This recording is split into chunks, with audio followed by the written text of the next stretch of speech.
പോലത്തെ over thinkers ഈ ലോകത്തെ ഏറ്റവും കൂടുതൽ കേൾക്കുന്ന കുറച്ച് ഡയലോഗുകളായിരിക്കും. എന്തിനാണ് ഇങ്ങനെ നെഗറ്റീവായിട്ട് ആലോചിക്കുന്നത്, കാര്യങ്ങളൊക്കെ പോസിറ്റീവായിട്ട് കാണൂ, ഡോണ്ട് ബി എ പെസിമിസ്റ്റ് എന്നൊക്കെ. ഈ പോസിറ്റീവായി മാത്രം ചിന്തിക്കുന്ന ഒപ്റ്റിമിസ്റ്റിക് ആയിട്ടുള്ള ആൾക്കാരോട് ഇത് മാത്രമേ പറയാനുള്ളൂ. നല്ല അസൂയുണ്ട്. പക്ഷേ ഞങ്ങളെപ്പോലെ അറ്റ്ലീസ്റ്റ് ഒരാളെങ്കിലും നിങ്ങളുടെ ലൈഫിൽ ഇല്ലെങ്കിൽ അത് വലിയൊരു ബുദ്ധിമുട്ടും പ്രതിസന്ധിയിലേക്കും നിങ്ങളെ നയിക്കും. നിങ്ങളൊരു കാര്യം എന്ന് പറയുമ്പോൾ നിങ്ങൾക്ക് ഒബ്വിയസ്ലി നിങ്ങൾക്ക് ഇഷ്ടം നിങ്ങളുടെ ഫ്രണ്ട്സ് പറയണം ആടാ സൂപ്പർ നീ പോയി ചെയ്തോ. പക്ഷെ ഞങ്ങളെ പോലുള്ള ഓവർ തിങ്കേഴ്സ് ആദ്യം നിങ്ങൾക്ക് നെഗറ്റീവ് ആയിട്ടുള്ള സിനാരിയോസ് ആയിരിക്കും തുറന്ന് കാണിച്ചു തരാം. അതുകൊണ്ട് എന്താ, എന്തെങ്കിലും പറ്റിപ്പോയാൽ തന്നെ നിങ്ങളുടെ മനസ്സിലും കറക്റ്റ് അവൾ അങ്ങനെ പറഞ്ഞത് കറക്റ്റ് ആയിരുന്നു, അതുകൊണ്ട് എന്താ നിങ്ങൾക്ക് വിഷമം വരില്ല. അതാണ് ഞങ്ങൾ ഓവർ തിങ്കേഴ്സിന്റെ സൂപ്പർ പവർ. ഞങ്ങൾ ഒരിക്കലും ഹാപ്പി അല്ല. ബിക്കോസ് നമ്മൾ ഈ സില്ലി കാര്യം ഉണ്ടെങ്കിൽ അത് ആലോചിച്ച് ടെൻഷന്റെ കൊടുമുടിയിലേക്ക് എത്തി പണ്ടാറടങ്ങും.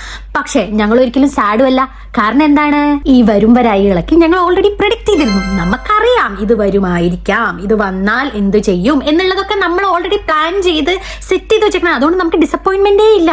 അതുകൊണ്ട് നെക്സ്റ്റ് ടൈം നിങ്ങൾ നിങ്ങളുടെ ചങ്സിനെയോ ഭാര്യയോ പാർട്ട്ണറിനെയോ ഓവർ തിങ്കറാണ്, നിങ്ങൾ പെസിമിസ്റ്റ് ആണ്, നിങ്ങൾ നെഗറ്റീവ് പോലെ ആവല്ലേ എന്ന് പറയുന്നതിന് മുമ്പ് ഇവരൊക്കെ നിങ്ങളുടെ ലൈഫിലുള്ളത് ഒരു ബ്ലെസ്സിംഗ് ആണെന്ന് വിചാരിച്ച് അവരൊക്കെ കൂടെ കൂട്ടുക, അവർ പറയുന്നതൊക്കെ കേൾക്കുക. Because it helps you. നിങ്ങൾ ഡിപ്രഷനിലേക്ക് പോവാണ്ട് ഇവരൊക്കെ നിങ്ങളെ സഹായിക്കും. മനസ്സിലായോ?